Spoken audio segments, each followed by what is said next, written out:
बच्चों नमस्कार, मैं हूँ नर्मदा ठाकुर, हिमाचल प्रदेश। आज हम कृतिका भाग 1 कक्षा नवम माटी वाली के प्रश्नोत्तर करेंगे। और प्रश्नोत्तर से पहले हम थोड़े से इसके कठिन शब्दों के बारे में जान लेते हैं बच्चों, तभी हमें समझ आता है सब कुछ। तो कंटर का मतलब होता है बड़ा, कढ़ाई या कनस्तर। मुश्किल होता है कठिन। निगाह होता है दृष्टि। जायदाद होता है संपत्ति। आवास होता है केवदले। आपाधापी भगदड़। और तमाम होता है सभी। ठीक है बच्चों, अभी प्रश्नोत्तर। शहरवासी सिर्फ माटी वाली को नहीं, उसके कंटर को भी अच्छी तरह पहचानते हैं। आपकी समझ से वे कौन से कारण होंगे जिनके रहते माटी वाली को सब पहचानते थे? तो इसका उत्तर है, माटी वाली अकेली बुढ़िया थी जो पूरे टिहरी शहर में हर घर में लाल मिट्टी की ज़रूरत को पूरा करती थी। टिहरी वाले उस लाल मिट्टी का उपयोग चूल्हे, चौके की लिपाई और मकान के कमरे, दीवारों की लिपाई पोताई के लिए भी किया करते थे। उस शहर में बुढ़िया का कोई प्रतिद्वंदी नहीं था, दूसरा नहीं था जो माटी लाए।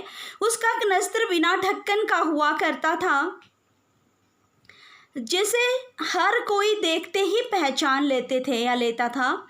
इसलिए कहा गया है कि शहरवासी सिर्फ माटी वाली को नहीं, उसके कंटर को भी अच्छी तरह पहचानते थे, क्योंकि प्रतिदिन वही एक माटी वाली बुढ़िया थी जो लोगों के घरों में आती थी। प्रश्न नंबर 2, माटी वाली के पास अपने अच्छे या बुरे भाग्य के बारे में ज़्यादा सोचने का समय क्यों नहीं था? माटी वाली के पास अपने अच्छे या बुरे भाग्य के बारे में ज़्यादा सोचने का समय इसलिए नहीं था क्योंकि वह गरीब थी। उसके पास अपना कुछ भी नहीं था। दिन भर माटा खान से माटी लेकर टिहरी शहर में बेचते बेचते बीत जाता था। अंधेरा होने तक वह घर पहुंचती थी तथा अपने और अपने बूढ़े पति के लिए भोजन की व्यवस्था करती थी। बस यही उसकी रोज की जिंदगी थी।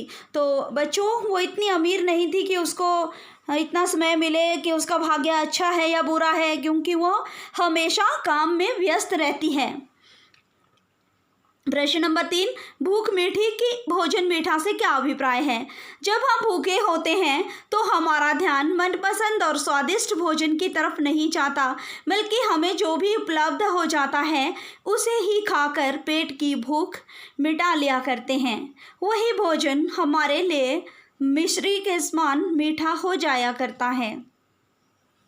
यानी भूख स्वयं भोजन में मिठास पैदा कर देती हैं। जब भूख होती है तो प्यारे बच्चों, हम ज़्यादा नखरे नहीं दिखाते, सीधा सीधा खा लेते हैं, पेट भरने का काम करते हैं। लेकिन जब भूख नहीं होती है तो हम स्वाद ढूंढते हैं। प्रश्न नंबर 4 है, पुरखों की गाढ़ी कमाई से हासिल की गई चीज़ों को हराम के भाव बेचने को मेरा दिल गवाही नहीं देता। मालकिन के इस कथन के आलोक में विरासत के बारे में अपने विचार व्यक्त कीजिए। उस घर की मालकिन को पीतल के बर्तन विरासत में मिले थे, जिसे वह बहुत संभाल कर रखती थी। उसे इस बात का एहसास था कि उसके पूर्वजों ने अपनी मेहनत की जमा पूंजी से पीतल के बर्तन खरीदे होंगे। वैसे भी विरासत की चीज़ें अनमोल हुआ करती हैं, जिसे अपने पूर्वजों की निशानी के तौर पर हमेशा अपने पास रखने की कोशिश करनी चाहिए। इसलिए मालकिन ने कहा कि पुरखों की गाढ़ी कमाई से हासिल की गई चीज़ों को हराम के भाव बेचने को मेरा दिल गवाही नहीं देता। तो पुरखों की कमाई नहीं बेचनी चाहिए। प्रश्न नंबर 5, माटी वाली का रोटियों का इस तरह हिसाब लगाना उसकी किस मजबूरी को प्रकट करता है? तो इसका उत्तर है बच्चों, माटी वाली का रोटियों का इस तरह हिसाब लगाना उसकी अत्यंत गरीबी को प्रकट करता है। उसे अपना और अपने बूढ़े पति दोनों का पेट भरना होता था, इसलिए किसी के घर से मिली रोटियों का वह हिसाब लगाती थी। कोई अमीर व्यक्ति रोटियों का हिसाब नहीं लगाएगा, वो तो खाएगा जितना उसे खाना है, लेकिन माटी वाली गरीब बुढ़िया है, इसलिए वह हिसाब रखती थी रोटियों का। प्रश्न नंबर 6, आज माटी वाली बुढ़े को कोरी रोटियां नहीं देगी। इस कथन के आधार पर माटी वाली के हृदय के भावों को अपने शब्दों में लिखिए। माटी वाली बुढ़िया की गरीबी का कोई सहारा नहीं था, बूढ़ा पति भी बीमार रहता था। दोनों का जीवन अभावों में कट रहा था। उन्हें कभी मनपसंद अच्छा भोजन भी नसीब नहीं होता था। माटी बेचते बेचते किसी घर से 1-2 रोटियां मिल जाती तो बस गुजारा हो जाता था।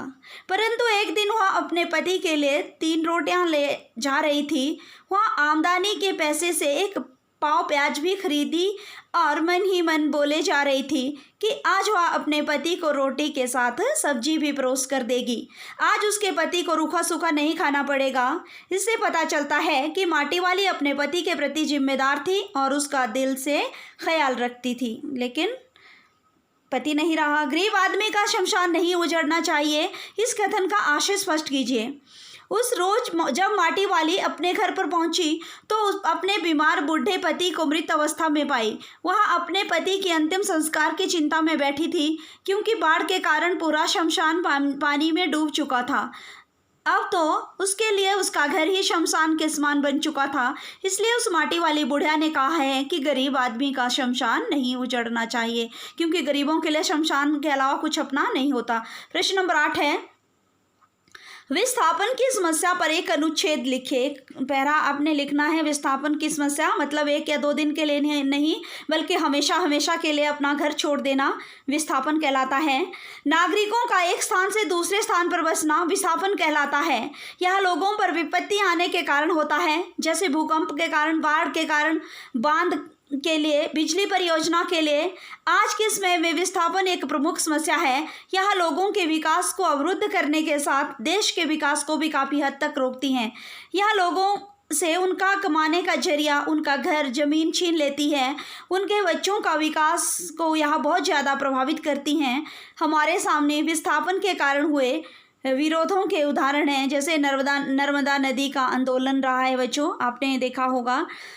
तो ये थे माटी वाली पाठ के प्रश्न उत्तर। आपने अपनी समझ के साथ अपने शब्दों में उत्तर देने हैं पाठ को पढ़कर। तो इसी के साथ मैं अपनी वाणी को विराम देती हूँ। कल हम फिर नए विषय के साथ हाजिर होंगे। तब तक के लिए धन्यवाद।